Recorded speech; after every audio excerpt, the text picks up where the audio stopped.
Entonces vieron la lonchera.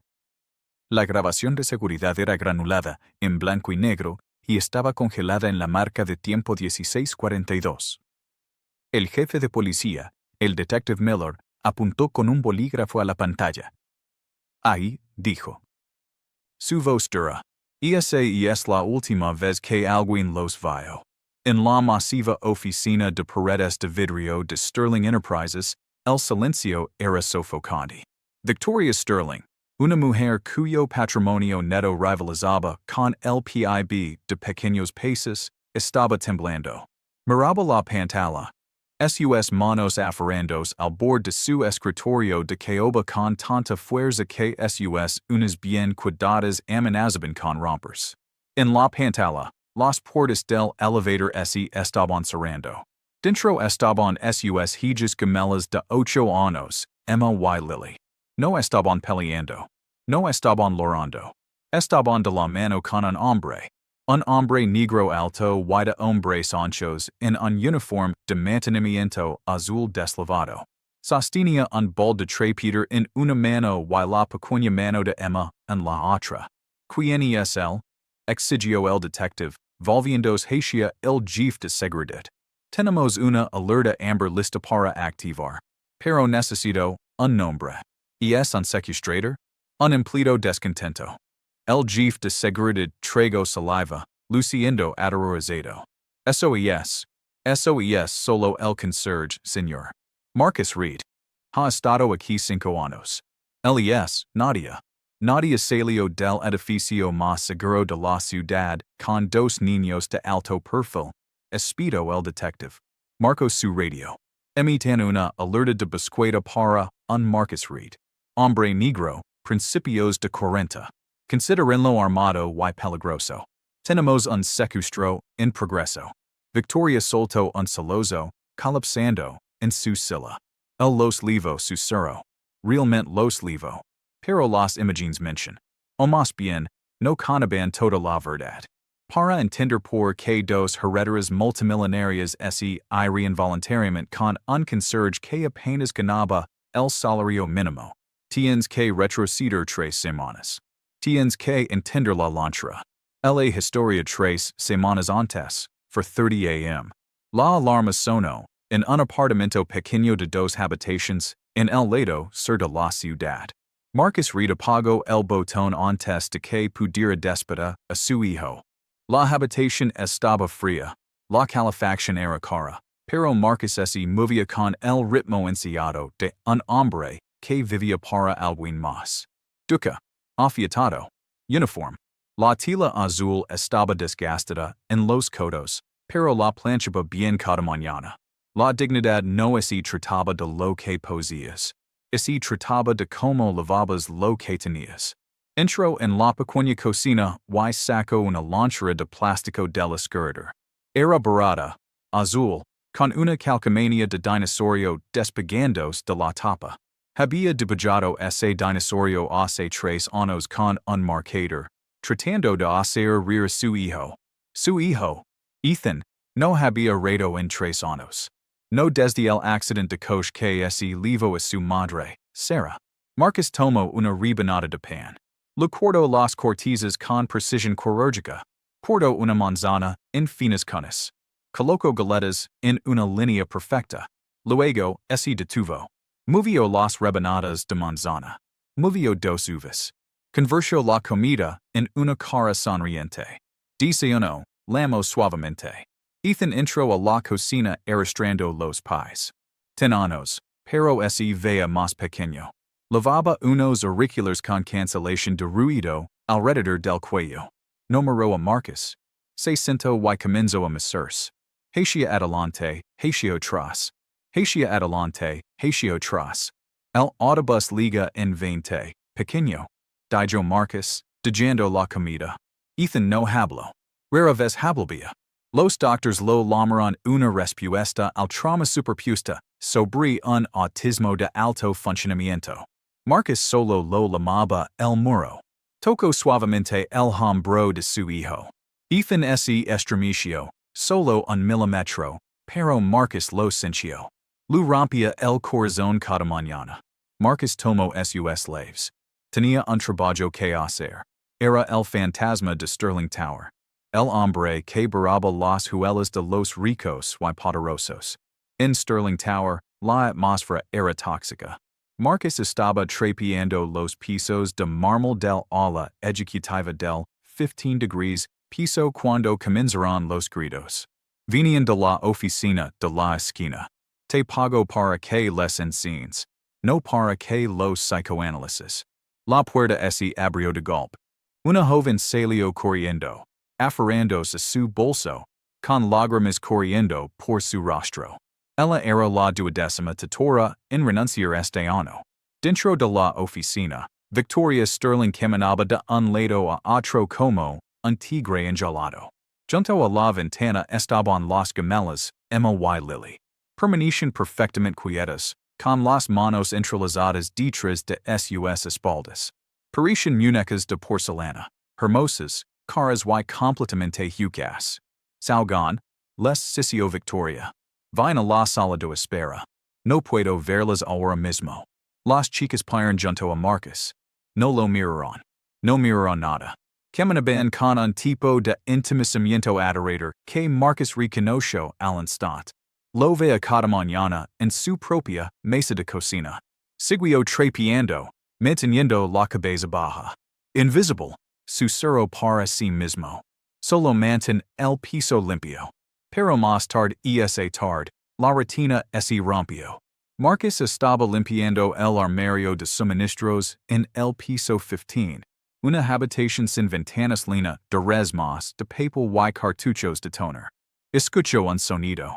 Un ruido suave y entrecortado provenía de detrás de una pila de cajas. Movió las cajas a un lado. Emma estaba acurrucada en una bola en el suelo polvoriento.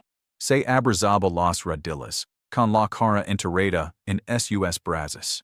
Estaba temblando. El protocolo decía que debía llamar a seguridad. Era un hombre negro de 42 años, solo en un armario con la hija de un multimillonario. La imagen era una sentencia de muerte. Pero Marcus no llamó a seguridad. Se sentó en el suelo, a unos 5 pies de ella. Sacó un sándwich de su bolsillo, su propio almuerzo. Este ruidoso a la afuera. No, dijo Marcus suavemente. Emma se congeló. Levantó la cabeza. Sus ojos estaban rojos y hinchados. Lo miró con desconfianza, esperando que él lo dijera que se levantara, que arreglara su uniforme, que dejara de llorar. A mi hijo también lo molesta el ruido. Continuó Marcus, mirando la pared, no a ella. Encuentra lugares pequeños. Se esconde allí hasta que su corazón deja de latir rápido. Emma sonó la nariz. ¿Está en problemas? No, dijo Marcus. Solo está triste. Y a veces, el mundo es demasiado grande para las personas tristes. Emma lentamente desenrolló sus piernas. Mi mamá dice que estoy rota. Ella dice que ahuento a todos.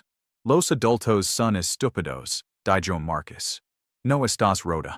Solo estás cargando mucho. Durante los siguientes 10 minutos, simplemente se quedaron ahí. Marcus comió la mitad de su sándwich. No le hizo preguntas. No trató de arreglarla. Simplemente la dejó existir sin exigir nada. Cuando la puerta se abrió, Lily estaba de pie allí. Parecía lista para pelear, lista para defender a su hermana. Pero vio a Emma sentada con calma, limpiándose los ojos. Es amable, susurró Emma a su gemela. No habla mucho. El arreglo comenzó en silencio. Victoria Sterling estaba desesperada. Había visto algo en la cámara de seguridad ese día.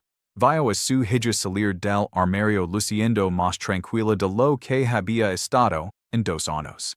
Interceptó a Marcus en el ascensor. No te estoy pidiendo que les de clases, dijo Victoria, con la voz cortante y profesional, ocultando la desesperación. Solo necesito que alguien supervise. 2 horas. Tard. La agencia me envió 3 niñeras esta semana, y las niñas las encerraron todas en el balcón.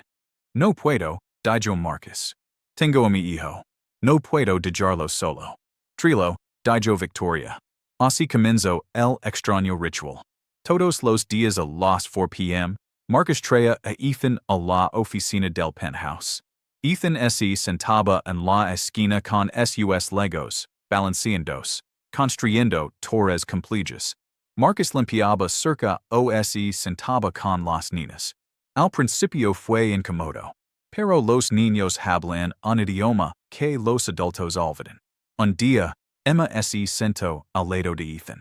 Ella recogió un bloque azul. Ethan se detuvo. No la empujó. Lo entregó un bloque rojo. Construyeron un puente. El avanzo ocurrió en la tercera semana. Marcus estaba preparando el refrigerio de Ethan en la kitchenette. Las gemelas lo estaban mirando.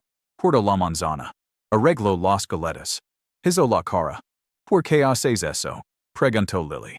Porque él no puede decir que es feliz. Dijo Marcus, con la voz entrecortada.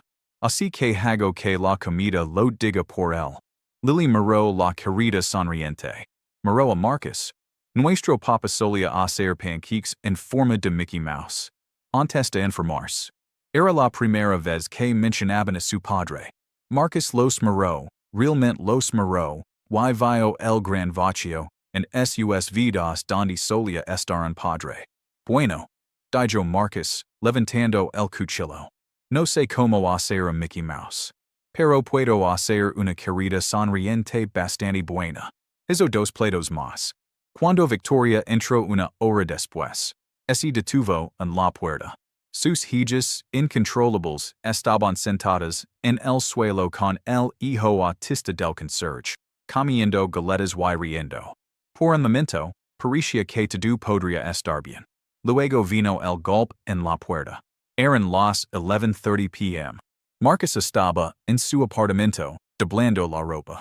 Abrió la puerta para encontrar a 2 oficiales de policía y una mujer con un portapapeles. Ella lavaba un cordón que decía servicios de protección infantil. Marcus Reed, preguntó la mujer fríamente. Sí. Marcus retrocedió, su corazón golpeando contra sus costillas. Recibimos un aviso anónimo, dijo, entrando en su sala de estar sin esperar una invitación. Acusaciones de negligencia infantil. Condiciones de vida inseguras. Y exponer a un niño con necesidades especiales a una posible explotación. ¿Qué? La voz de Marcus tembló. Eso es una mentira. ¿Quién los llamó? No podemos revelar eso. Pero sabemos que ha estado llevando a su hijo a su lugar de trabajo. Un entorno corporativo de alta seguridad. Eso no es una instalación de cuidado infantil, señor Reed. Miró alrededor del pequeño y abarrotado apartamento. Miró a Ethan, que estaba durmiendo en el sofá porque había tenido una pesadilla antes. Estamos abriendo un expediente. Dijo, entregando un papel. Si lo leva ese edificio de nuevo, hay un informas. Vamos a quitar la custodia del niño mientras se leva a cabo una audiencia. No puedes llevar a mi hijo. Susurró Marcus, con la habitación llorando. Es todo lo que tengo. Entonces empieza a actuar como un padre responsable. Dijo el oficial. Manténlo alejado de lo sterling. Sabemos sobre tu historia, señor Reed. El accidente automovilístico. Un padre soltero con temperamento. Estás caminando sobre hielo delgado. Se fueron. Marcus se quedó en la oscuridad, temblando. Sabía quién había hecho esto. James Hendricks, el miembro de la junta que odiaba a Victoria. Lo había visto con las chicas. Quería herir a Victoria. Y decidió usar al conserje como munición. Marcus miró a Ethan dimiendo. No podía arriesgarse. No podía perder a su hijo. A la mañana siguiente, Marcus fue a la torre temprano. No fue al penthouse. Fue al sótano. Escribió una carta de renuncia. La dejó en el escritorio del supervisor. Tenía que desaparecer. Por Ethan. Pero tenía que despedirse. Fue al 15 degrees piso una última vez. Era temprano, antes de que llegara Victoria. Las chicas estaban allí, esperándolo. Tenían sus mochilas. Se veían emocionadas. Hicimos un debullo, dijo Emma, levantando un papel. Mostraba tres figuras de palitos y un sol sonriente. Marcus Cincio ganas de llorar. Se Aradillo. No puedo soportarlo, carino. Yo. Tengo que ir por un tiempo. Que. La cara de Lily es cayo. ¿Por qué? Porque no es seguro para mí aquí. Dijo Marcus, con la voz temblorosa. Tengo que proteger a Ethan. Y es por el hombre malo. Preguntó Lily. El de traja? Lo escapamos gritar la mami por teléfono. Dijo que eres sucio. No importa. Dijo Marcus. Se puso de pie. Ustedes, chicas, comportens. Escuchen a su mama. Se dio la vuelta para alejarse. Espera. Emma lu agarró la mano. No te vayas. Si te vas, estaremos solas otra vez. Tengo que hacerlo, dijo Marcus. Con suavidad, retiró su mano y camino hacia el elevator. No vio que lo siguieran. No los vio entrar en el elevator justo cuando las puertas estaban cerrando. No dio cuenta de que lo estaban siguiendo hasta que estuvo en la calle. A varias cuadras del edificio. Se dio la vuelta cerca de la entrada del metro y congeló. Emma y Lily estaban allí, de la mano, luciendo aterrorizadas por el ruido pero decididas. Vamos contigo, dijo Lily. No pueden. Marcus entró en pánico. Tienen que regresar. No, gritó Emma. Si regresamos, el hombre malo gana. Queremos ir a tu casa. Queremos las caritas sonrientes. Marcus sacó su teléfono para llamar a Victoria, pero la batería estaba muerta. Miró a su alrededor. La gente estaba mirando.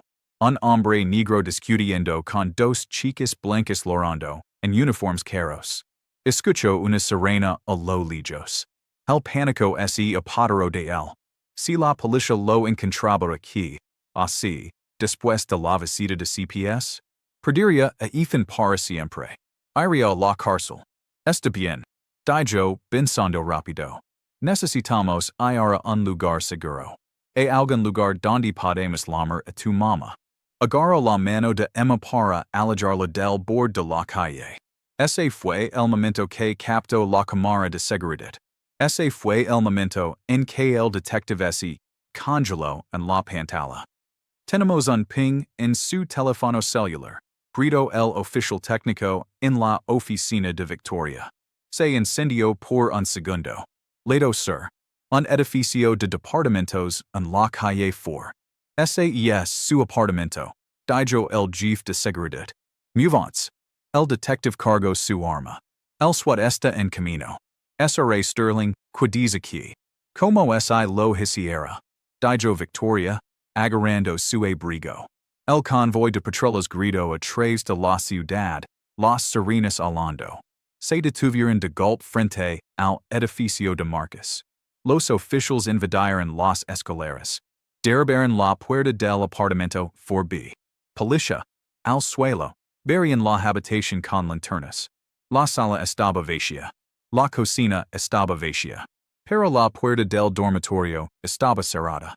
El detective la pidió, arma en alto. Manos en el aire. Se congeló. Victoria empujó a su lado, gritando los nombres de sus hijas. Luego, la habitación quedó en silencio. Marcus estaba sentado en el suelo, con la espalda contra la cama. Ethan estaba sentado a su lado, usando sus auriculares. Y frente a ellos estaban Emma y Lily. No estaban atados. No estaban llorando. Estaban comiendo. En un plato de papel entre ellos había un sándwich cortado en 4 cuadrados perfectos y rodajas de manzana dispuestas en forma de cara sonriente. Emma miró a los hombres con armas. Se puso de pie y extendió los brazos frente a Marcus. No lo desesperes, gritó, su voz atravesando el aire tenso. Él nos está ayudando. Victoria cayó de rodillas, salazando, y se arrastró hacia sus niñas. Las abrazó, revisándolas en busca de lesiones, abrazándolas tan fuerte que chirriaron. El te secuestró, loro Victoria. ¿Te levo? No, mami. Dijo Lily, retrocediendo. Señaló a Marcus, que aún tenía las manos levantadas, con lágrimas corriendo por su rostro. Nosotros los seguimos. Porque el hombre malo dijo que ya no podía ser nuestro amigo. El detective bajo su arma. Miró la escena. Miró la lanchera. Miró al conserje aterrorizado que no había corrido. No había luchado. Sino que simplemente había alimentado a dos niños hambrientos de la única manera que sabía. Señor Reed, dijo el detective, su voz más suave. Puedes bajar las manos. Las consecuencias no fueron una victoria limpia. Fue una guerra. A la mañana siguiente, Victoria Sterling entró a la reunión de la Junta. No se sentó. Se paró al frente de la mesa. James Hendricks estaba allí, luciendo satisfecho. Había oído sobre la redada. Supuso que Marcus estaba en la cárcel. Escuché que el secuestrador fue atrapado. Sonrió Hendricks. Te lo dije, Victoria. Los empleados de bajo estatus no se pueden confiar. Victoria metió la mano en su bolso. No sacó un expediente. No sacó una laptop. Sacó la lonchera de plástico azul barata. La golpeó sobre la mesa de vidrio. No era un secuestrador. Dijo Victoria, su voz temblando de rabia. Era el único padre en toda esta ciudad que sabía lo que mis hijos necesitaban. Miró a Hendricks. La más de CPS sobre él. Intentes destruir la vida de un hombre. Un hombre que no tiene nada más que a su hijo, solo para legarme. Fue una precaución necesaria. Ese encogió de hombres Hendricks. Fue un acto de guerra. Dijo Victoria. Why perdiste? Arrojo un montón de fotos sobre la mesa. No eran fotos de seguridad. Eran dibujos. Los dibujos que MLY Lily habían hecho en el apartamento de Marcus mientras esperaban a la policía. Dibujos de una familia que no coincidía por sangre, pero sí por corazón. Voy a comprar tus acciones, James. Al valor de mercado. Te estás yendo de esta empresa hoy. Si te niegas, liberar el informe policial que indica que tu falsa pista desperdició recursos policiales y puso en peligro las vidas de mis hijos durante una operación de recuperación. La prensa te devorará. Hendricks miró las fotos. Miró a los ojos de Victoria. Vio el final de su carrera. Se levantó y salió sin decir una palabra. 6 meses después la Fundación Sterling para la Defensa de los Niños abrió sus puertas en la planta baja de la torre. No era una oficina sofocante. Era una sala de juegos. Colores brillantes. Rincones tranquilos para los niños que necesitaban silencio. Mesas de Lego. Marcus entró por las puertas principales. No lavaba un uniforme azul. Lavaba un traje, aunque todavía se veía incómodo con la corbata. Era el director de operations. Camino hacia la parte trasera de la sala. Ethan estaba allí, sentado en una mesa redonda. Emma y Lily también estaban allí. Habían venido directamente de la escuela. Estaban construyendo un castillo. Una cosa masiva y extensa hecha de ladrillos rojos y azules. Ethan recogió una paisa. Se la entregó a Lily. Tori, susurró Ethan. Era una palabra, pero para Marcus, que observaba desde la puerta, sonaba como una sinfonía. Victoria se acercó a su lado. Lo entregó un café. Hoy están bien, dijo. Sí. Sonrió Marcus, observando a los tres. Son buenas. Miró hacia abajo, a la mesa. En el centro del castillo de Lego, los niños habían colocado algo especial. No era una bandera. No era un soldado de Jigit. Era una galeta. Y una rodaja de manzana. Una cara sonriente.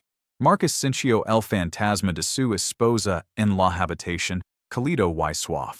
Sintió que el miedo de los últimos 3 años finalmente, lentamente, comenzaba a aflojar su hogar en su corazón. Se dio cuenta entonces de que no solo había salvado a las niñas. No solo había salvado su trabajo. Al abrir esa lonchera, al compartir el más pequeño pedazo de su dolor, ese había salvado a sí mismo. ¿Listo para trabajar, Director Reed? Preguntó Victoria. Marcus tocó la imagen del dinosaurio en su bolsillo, la que había guardado de la vieja lonchera. Sí, señora, dijo. Estoy listo.